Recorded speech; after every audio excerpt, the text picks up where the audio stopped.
Bapak Ishak bin Ajali. Bapak Ishak.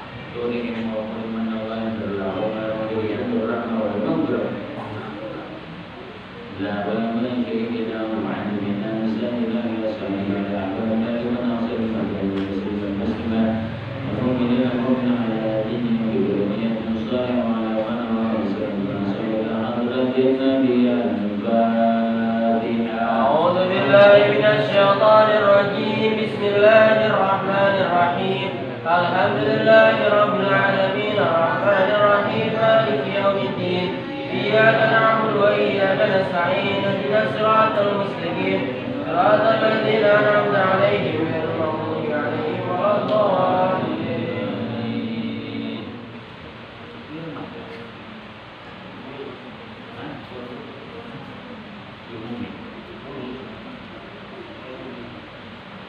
Perempuan pada dasarnya memang kita remaja sekarang, tapi mengingat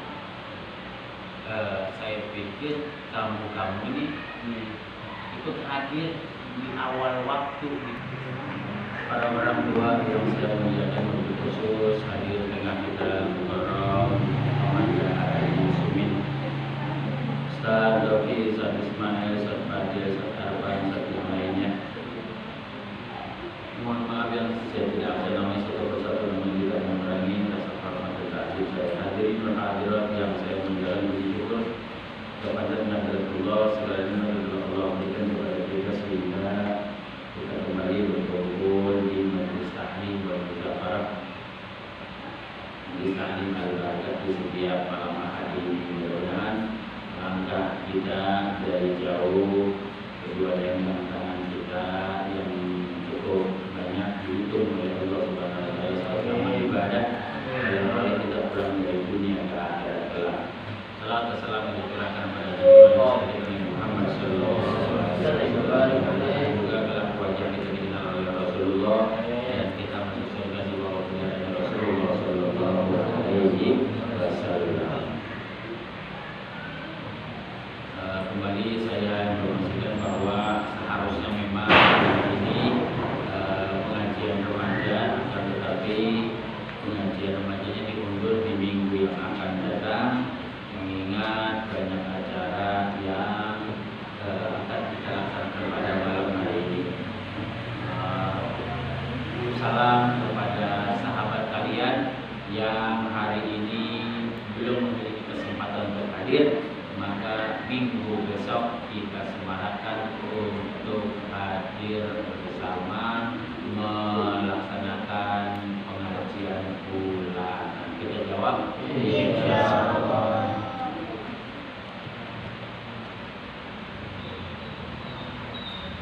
Bismillahirrahmanirrahim. Alhamdulillah wassalatu wassalamu ala Rasulillah wa ba'd.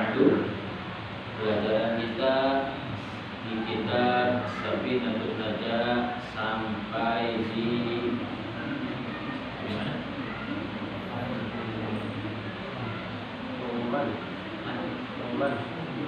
Iman. Masih di rukun iman.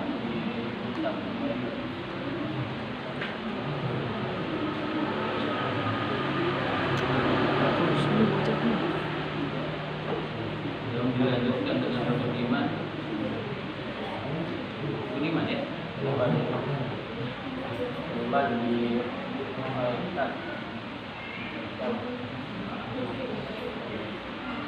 Sebelumnya saya tadi cukup sibuk untuk memiliki kegiatan sehingga saya belum menelaah tentang rukun iman.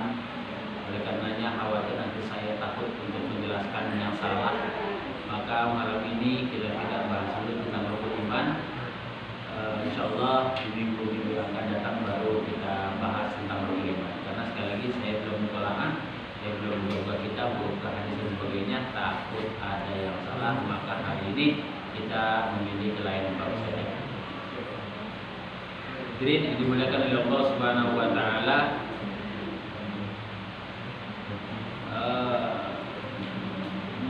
kita khususnya di Rawadomba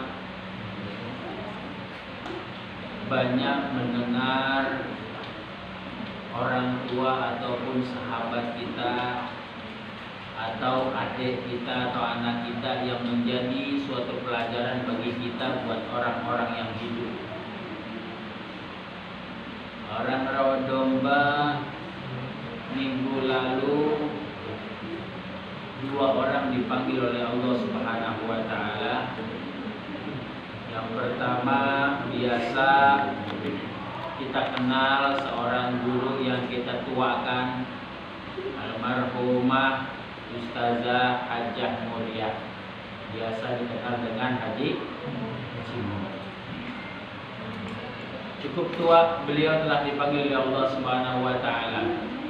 Berbarengan di hari itu juga, hari Ahad persisnya, salah satu pengurus dari musola yang ada di Rawadomba yaitu Bapak Haji Hasbi. Bareng ya? Maka tadi siang kita dengar kembali seorang yang cukup masih muda, yang masih dalam proses kegiatan belajar mengajarnya masih sangat membutuhkan. Namun Allah berkehendak lain. Dia pun dipanggil oleh Allah Subhanahu wa taala. Rumahnya persis dekat Masjid Al-Mustabah. Saya kenal dengan orang tuanya pun kenal dengan saya. Anaknya meninggal dunia kecelakaan, ditabrak oleh seseorang, kemudian koma, lalu tadi dipanggil oleh Allah Subhanahu wa taala. Kurang lebih usianya 7 atau 18 tahun, kira-kira begitu ya. Orang tua beliau ini anak ayahnya yang kemarin kita pesen nasi kebuli buat maulid. Kemarin maulid ayahnya yang masakin buat nasi kebuli kita, ini anaknya yang meninggal dunia. Inna lillahi wa inna ilaihi raji'un. Kullu nafsin dha'iqatul maut. Setiap yang bernyawa bakal ketemu yang namanya kematian. Walikulli ummatin ajal. Semuanya manusia bakal ketemu sama yang namanya ajal. Fa idza jaa ajaluhum la yastakhiruna sa'atan wa la yastaqdimun. Kalau yang namanya sudah ketemu ajal, nggak bisa dimundurin, nggak bisa dimaju, nggak bisa umur yang masih muda ataupun umur yang sudah tua. Bahasa mundur sama maju artinya masih muda atau masih udah tua. Nggak pandang tuh yang namanya ketemu ajal. Ustazah Muria umurnya cukup tua, tukang nasi kebuli anaknya masih muda dipanggil dan kematian itu tidak menggunakan huruf abjad. Minggu ini A, minggu berikutnya B, tidak. Kesian yang huruf Z belakangan. Atau diundur dari belakang Z dulu, baru yang terakhir A. Kesian juga, ngacak. Yang kaya mati, yang miskin raja-raja, orang biasa mati, semua bakal mati. Kafabil mauti wa'izo. Kita nih yang masih hidup mesti ngambil pelajaran. Dan cukupkanlah kematian itu sebagai nasihat buat kita. Ketika seorang ulama yang meninggal dunia, itu mereka banyak menyebutnya tentang kebaikannya. Simpulan orang baik, simpulan orang baik, simpulan si orang baik, meninggalnya selalu dibicarakan tentang kebaikan-kebaikan. Rasulullah katakan ulkuru mahasina mautahum. Suruh sebutin kebaikan-kebaikan orang yang telah meninggal dunia. Wal-iyazu billah. Kita berlindung kepada Allah. Khawatir ada orang yang meninggal dunia yang disebut bukan kebaikannya, malah keburukannya yang disebut. Na'udzubillah min. Jangan. Karena mungkin di masa hidup di dunia dia nggak pernah berbuat kebaikan, buruk sehingga orang taunya kenalnya buruk. Oh si Ano tuh yang ngomongnya banyak tuh, gitu. Wah si Ano tuh yang ngomel mulu tuh. Wah si Ano tuh yang sering ngomongnya enggak tuh. Oh si Ano tuh orangnya yang kayak genteng bocor. Loh, kok kayak genteng bocor? Iya, kalau kita genteng bocor ditadangin pakai ember. Kalau dia genteng bocor nggak pakai ember, mulut dia ditadangin. Katanya mulutnya ember. Iya, sering apa ngomongin orang. Nauzubillah min. Jangan sampai kita begitu tuh. Kita minta kepada Allah biar matinya seseorang, terutama kita, dalam keadaan husnul. Sekarang kita masih minta panjang umur kepada Allah, sehat walafiat. Untuk apa? Untuk bekal ibadah. Ketika anak laki yang lagi sholat jenazah, nih perempuan ntar kalau pada punya suami, kalau ada yang meninggal, suruh suaminya nyolatin jenazah biar tahu. Ntar ada orang yang nggak ngerti sholat jenazah, tiba-tiba dia ikut jenazah, dia bingung lah, kok sholat jenazah kagak pakai ruku.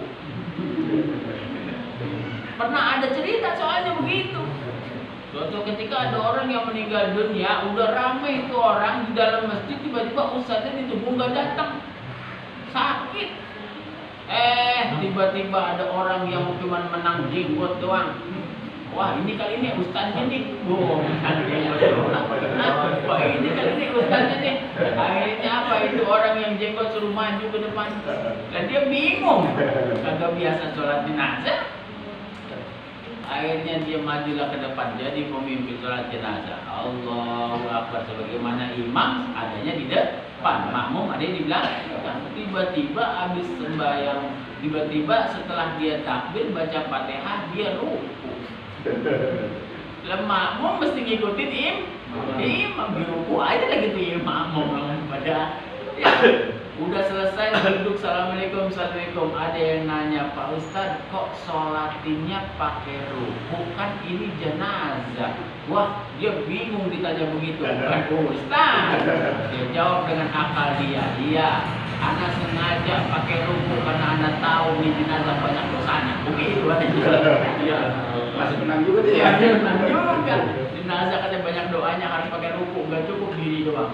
Allah. Tuh, sholat jenazah juga harus pakai ilmu. Terpilih suami-suami yang bisa sholat jenazah ya. Iya. Sholat jenazah ketika kita nih, anak laki yang lagi nyolatin jenazah, biasanya tuh ada penceramah. Setelah dia ngomong ceramahnya, itu penceramah bilang isyhadu annahu min ahlil khair, saksikanlah bahwa mayit ini adalah orang baik. Ketika kita bilang isyhadu, saksikan, jangan sembarangan main saksikan aja. Tahu dari mana kita tentang kebaikan itu almarhum? Kalau kita tahu tentang kebaikan itu almarhum, baru boleh kita bilang khair, ya benar ini orang adalah orang baik. Biasanya penceramah sebelum dia mengucapkan isyhadu annahu min ahlil khair, dia menjabarkan dulu tuh tentang kebaikan-kebaikan nih almarhum. Almarhum dulu selama hidupnya begini, sering berbuat baik, sering duduk di majelis taklim. Jadi kita tahu tentang kebaikan dia, maka ditutup dengan isyhadu annahu min ahlil khair. Maka kita jawab khair, gitu ya. Saksikanlah bahwa ini adalah orang baik. Tahu dari mana kamu bisa bilang khair, menyaksikan kebaikan? Tadi tuh penceramahnya udah jelasin. Nah, maka kita jawab khair. Rasulullah katakan ada 40 orang ada yang ngucapin khair tentang kebaikan dia nih. Di sana diomongin kebaikannya, di sana diomongin kebaikannya, di sana disaksikan kebaikannya. Lalu hadis itu melanjutkan wajabat lahul jannah. Pernah begitu nggak? Benar ya? Ketika kita ucapin salat jenazah, isyhadu min ahlil khair, isyhadu annahu min ahlil khair, saksikanlah bahwa ini adalah orang baik, kita jawab khair 3 kali berturut-turut. Lanjutannya wajabat lahul jannah, ini orang mesti masuk surga. Begitu kata Rasulullah SAW. Tentang kebaikannya yang diomongin. Maka kalau 40 orang aja yang membicarakan tentang kebaikan itu orang, wajabat lahul jannah, itu orang mesti masuk ke dalam surga. Enak gak jadi umat Nabi Muhammad SAW? Bagaimana manusia bisa membicarakan tentang kebaikan seseorang? Ya duduk di tempat-tempat yang baik. Ini mau diomongin tentang kebaikannya ketika dia mati, tapi duduknya di tempat yang jelek-jelek. Kita ini bukan wali, kita ini bukan sepangkat dengan apalagi nabi, wali aja bukan. Ustadz yang alim juga bukan. Kalau memang udah pangkat kita di sisi Allah itu tinggi, itu berbeda sifatnya. Nah, maka kalau kita pengen dibicarakan tentang kebaikan-kebaikan kita, tentu kita isi dengan kebaikan-kebaikan duduk di majelis taklim. Kalau punya rezeki kita sedekah, kalau punya mulut atau ilmu kita sampaikan, begitu. Apa kata Rasulullah Sallallahu Alaihi Wasallam yang hadis ini sudah menjadi populer? Hadis ini udah di luar otak kita. Kata Rasulullah, idza mata ibnu Adam in qata'a amaluhu illa min thalath. Wa fi riwayatin ukhra aw min thalathatin. Apabila seorang anak Adam, manusia, mati, siapapun dia, in qata'a amaluhu illa min salas, terputus amal kebiasaannya. Terputus kebiasaannya, yang biasanya ngaji udah gak bisa ngaji lagi. Kenapa? Karena udah mati. Yang biasanya kerja gak bisa kerja lagi karena udah mati. Yang biasanya gojek gak bisa gojek karena kenapa? Udah mati. Kan gak mungkin gojeknya, jaketnya terbang sendiri. Illa min salas, terputus kebiasaannya, yang akan nyambung terus dia menolong ke alam akhirat. Amal itu tuh illa min salas, kecuali 3 yang akan terus dia menolong sampai nanti dia di alam kubur, bahkan di akhirat kelak. Apa tuh yang pertama? Ini hadis sudah sangat populer di otak kita, udah terbiasa dengar kalau ulama-ulama ceramah tentang orang kematian. Ya, apa tuh yang pertama? Shadaqatin jariyatin, amal sedekah yang sering kita lakukan selama kita hidup. Itu akan terus mengalir tuh. Kita punya rezeki, ada pembangunan majelis taklim, dikasih semen 10 sak. Ada masjid, dikasih pasir 10 truk. Ada kegiatan-kegiatan yang dapat untuk mensyiarkan agama Islam, dia nyumbang tuh. Maka sumbangan itu tuh yang akan menjadi penolong buat nanti di akhirat kelak. Kalau anak orang-orang perempuan tuh biasanya amalnya banyak banget tuh. kadang-kadang pakai lagu. Siapa ingin ke surga, pintu selalu terbuka, tak mudah dimiliki, hanya seorang suci. Carilah pintu surga dengan amal sendiri. Ibu-ibu kalau dikata gitu tuh mau dapat surga langsung udah dirobong aja dompetnya, pulang mana aja keluar langsung tahu. Tiba-tiba ngambil juga salah yang cepetan pakai kembali. Amal itu tuh yang bakal nanti dicatat. Sedekah. Kalau ada orang-orang yang perlu kita bantu, dibantu, itu tuh di mata Allah bisa dia memberikan bantuan di alam kubur. Bukan soal kecil gedenya, bukan soal sombong tidaknya, tapi soal tentang keikhlasannya. Kalau 100.000 dengan 20.000 orang sedekah, 100.000 dengan 20.000, menurut akal pikiran kita matematika, gedean mana 100.000 sama 20.000? Hah? Yang benar? Ada orang kaya, duitnya banyak, bermiliar-miliar, dia datang ke majelis ta'lim, dia nyumbang 100.000. Ikhlas Pak, ikhlas. Ada orang yang biasa mungut-mungutin ini nih, apa namanya ini? Botol plastik. Setiap harinya dia cuma dapat 20.000. Tiba-tiba dia datang di majelis ta'lim, nih Pak Ustaz, saya sedekah 20.000. Ikhlas kamu? Ikhlas Pak Ustaz. Iya. Di mata kita matematika, hitungan dalam matematika 100.000 dengan 20.000 memang betul gedean yang 100.000. Tapi kalau di sisi Allah gedean yang 20.000, dari mana bisa begitu? Orang yang duitnya bermiliar-miliar dia nyumbang cuma 100.000, tapi yang 20.000 dia dapat seluruh hartanya dikeluarkan. Masya Allah, gedean mana kalau gitu? Tuh, kan dia bilang cepet. Jadi dari mana nih? Yang 20. Jadi bukan tentang rupiahnya, tapi tentang keikhlasannya. Begitu di mata Allah. Ya, maka akan menjadi penolong sedekah amal jariah yang kita lakukan dengan penuh keikhlasan tanpa pamrih. Kemudian amalan yang bisa menolong kita, menemani kita walaupun kita telah tiada, akan selalu mengalir. Yang kedua, ilmin yuntafa'u bihi, ilmu yang bermanfaat.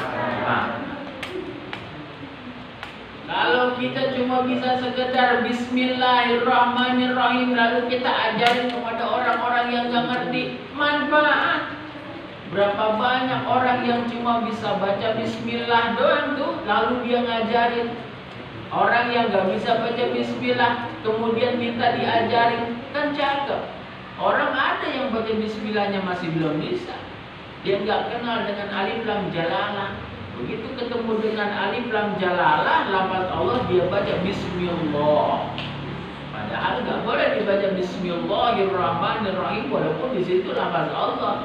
Ada yang namanya lafaz Allah yang tarkib, ada yang takim, ada yang tipis, ada yang tepat. Ada juga yang lidahnya memang agak kaku, bismillahirrahmanirrahim, kurang memberikan makharijul hurufnya yang tepat. Maka buat kita yang bisa mengucapkan assalamualaikum warahmatullahi wabarakatuh, ajarin buat orang-orang yang gak bisa begitu.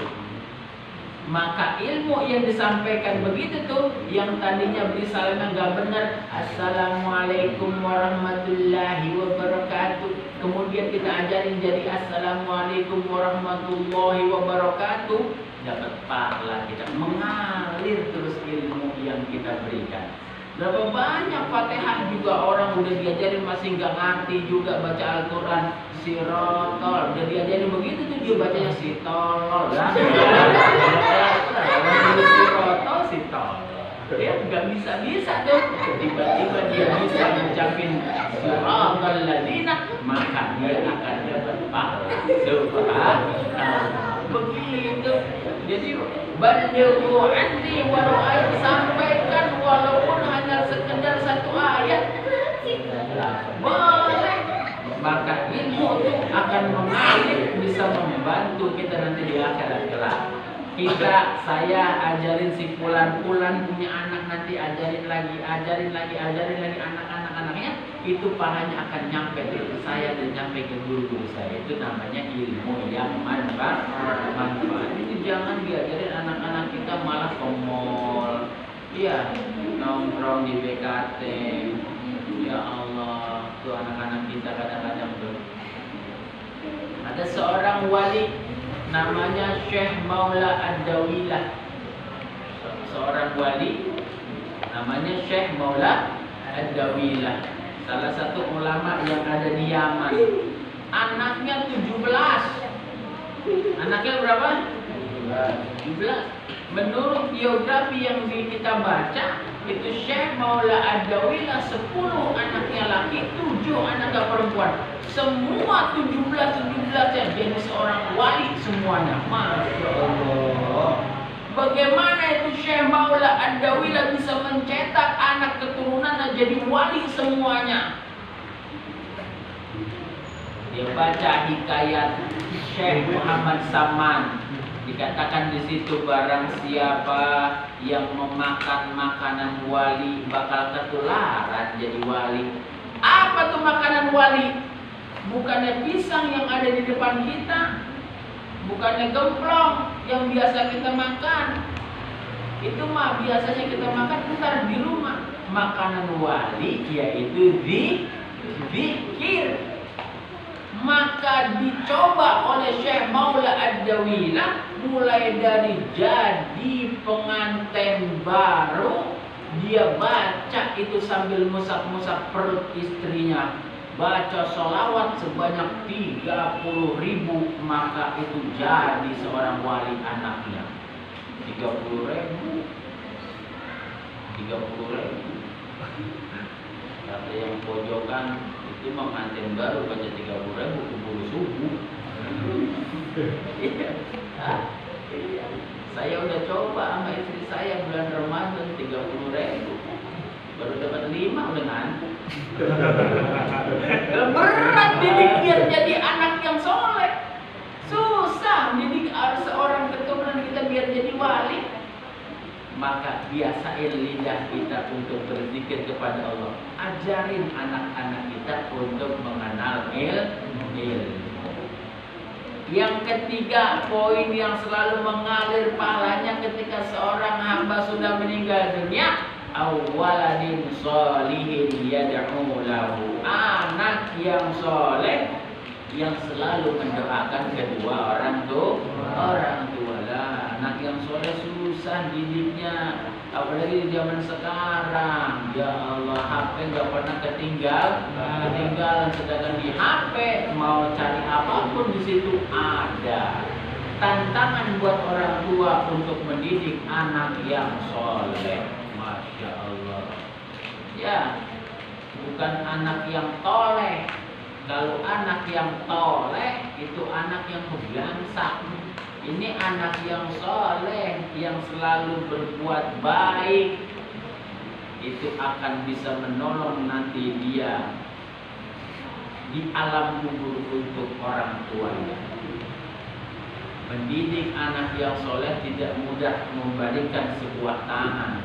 Itu butuh proses. Almarhum yang tadi meninggal dunia itu anak umur baru katakanlah 7 atau 18 tahun. Dia mencoba orang tuanya untuk dijadikan anak-anak yang soleh. Dia didik di salah satu pondok pesantren yang cukup terkenal. Sudah dididik sekian lama, ternyata hidupnya Allah akhiri sampai di situ. Dia mencoba tuh anak orang tua mendidik anak yang soleh. Tantangannya sampai sedemikian rupa. Bagaimana dengan diri kita? Apakah kita sudah berbuat bakti kepada kedua orang tua kita? Bagaimana cara kita untuk berbuat bakti kepada kedua orang tua kita? Ingat, Rasulullah Sallallahu Alaihi Wasallam bersabda, "Ridallahu fi ridal walidain, suqtullahu fi suqtil walidain." Bagaimana ridhonya Allah? Allah ridho sama kita, bagaimana orang tua ridho kepada kita?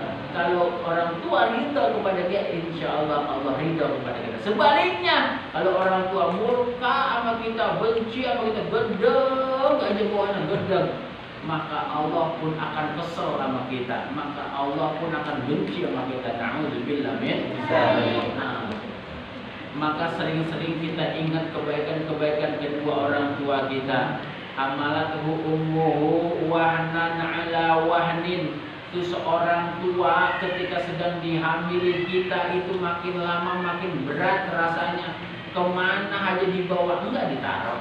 Mau makan dibawa, lagi masak dibawa, mau tidur dibawa. Ya Allah, kalau udah umur 9 bulan itu ribet, tidur tengkurap, takut palanya peyang. Kemudian ketika lagi sedang ngidam, Masya Allah, itu pun ngidam kadang-kadang mintanya yang enggak. Tengah malam pengen banget makan tape, udah dibeliin, kagak dimakan. Lah Neng kok gak dimakan? Iya bang, cuma pengen nyium baunya doang. Ya Neng, kalau pengen nyium baunya doang, ketek gue juga bisa. Nyusahin. Tapi orang tua ada nyesel gak? Enggak, dikerjain. Wahnan ala wahnin, setiap bulan selalu menambah keberatannya, lelah. Orang tua enggak ngeluh. Begitu mau udah waktunya lahir, sakitnya luar biasa seperti ditusuk 70 pedang. Tuh perempuan tuh. Ntar kalau saya ceritain perempuan gak ada yang mau hamil. Itu ketika lagi mau lahir, perjuangan antara hidup dengan yang mati tuh. Kalau hidup alhamdulillah, kalau mati subhanallah, suatu pahala yang sangat besar bagi perempuan. Disuruh ngeden sama dokternya. Ngeden apa namanya? Bahasa yang cakep selain ngeden apa? Beneran. Beneran. Beneran paham apa kagak? Iya, ya pokoknya ngeden enggak? Itu namanya apa? Ngeden kan ya? Disuruh dokter ngeden, masih belum juga keluar. Ya Allah, sambil teriak, aduh bang, sakit bang, aduh bang. Tuh, apa kita laki bilang di bang satu kata, udah Neng lu diam-diam yang udah bagian lu, begitu doang tuh laki. Iya. Kalau perempuan, ya Allah, merasa sakit luar biasa, perjuangan antara hidup sama mati itu seorang ibu, seorang ayah, orang tua. Makanya ayo kita berbuat baik. Begitu lahir, orang tua walaupun dalam keadaan sakit, ngelihat anaknya ngucapin alhamdulillah. Padahal nyakitin, nggak ada orang tua yang kesel gara-gara lu nih, tapi ngucapin alhamdulillah. Masya Allah. Begitu lahir itu anak bayi, udah dikasih rezeki sama Allah. Lewat apa? Karena anak bayi belum punya gigi, kemudian tulangnya juga masih lembut, dikasih sama Allah sebuah apa namanya ya? Nyebutnya kurang enak ini. Iya, ya susu udah gitu. Iya, udah disiapin luar biasa, ini susunya bisa menguatkan diri kita. Wafisaluhu fi amaini, disusuin sama orang tua kita selama 2 tahun. Kalau nggak ngerti disusuin ditetein. Ngerti kan? 2 tahun disusuin 2 tahun. Masya Allah, pahala buat keuntungan buat sang bayi itu, padahal masih bayi, rezekinya udah Allah siapin. Belum lagi ntar tetangga yang nengokin, ada yang bawa celana kancutnya, ada yang bawa apa namanya popoknya sebagainya, tuh rezeki itu buat orang yang baik tuh. Ada juga mentang-mentang nengokin habis lebaran segala rengginang dibawa. Ya Allah. Rezeki siapa tuh? Rezeki orang tuanya. Gara-gara sang bayi, orang tua dapat kebagian rizki, rengginang dibawa. Itu gara-gara sang bayi yang belum punya gigi. Dosa. Laki-laki banyak banget punya gigi. Laki-laki banyak yang ngomongnya gigit. Gara-gara sang bayi yang belum punya dosa, maka itu orang tua kebagian rezekinya. Masya Allah. Udah gede ada yang melawan. Nauzubillah min dzalik. Jangan begitu. Wala taqul lahum ma'uf. Kita ngomong aja sama orang tua agak boleh. Kita literasi, mak, emang kagak ada yang lain apa? Saya mulu. Jangan ngomong aja kagak boleh. Apalagi ngomong yang melawan. Ini kadang-kadang kita mau orang tua ya, kita ngomong satu nih, orang tua ngomong satu, kita balikinnya 3. Udah mana mata sambil melotot, mak emang gak ada yang lain apa mak? Jangan ya, jangan. Kalau bisa, ketika orang tua kita sedang memandang kita duduk itu tuh, ya, dia sama, saya juga manusia, terkadang saya juga memiliki rasa emosi. Yang terbaik kadang-kadang itu bisa menjadi pertentangan buat orang tua kita. Tantangan kita sebagai anak, ya, waladin sholih, untuk mencetak anak yang soleh itu susah. Yad'u lahu, yang selalu mendoakan kedua orang tuanya, baik dia masih hidup ataupun dia yang sudah meninggal dunia. Wallahu a'lam bishawab. Waktu isya sebagaimana biasa rutinitas kita dari maghrib sampai isya sudah kita. Insyaallah kita akan ketemu lagi besok. Dipersiapkan harapan hadir Bang Daus untuk pengajian bulanan, kalau bisa pakai makanan santapan jasmani biar ada aromanya. Iya, biar ada penjaga-penjaganya, artinya biar ada perbedaan antara pengajian biasa dengan pengajian bulanan. Yang kedua, tolong sampaikan kepada teman-teman yang hari ini nggak hadir, besok ajak dah. Saya mau lihat muka-muka yang baru. Bisa nggak kamu untuk ngajak seseorang untuk berbuat kebaikan? Ayo kita berlomba, pas tapi belum heran, berlomba buat kebaikan untuk menyiarkan agama Allah. Insyaallah. Astagfirullahaladzim. Astagfirullahaladzim. Astagfirullahaladzim. Astagfirullahaladzim. Atubu ilaih. Tawbatan nasuha.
Ya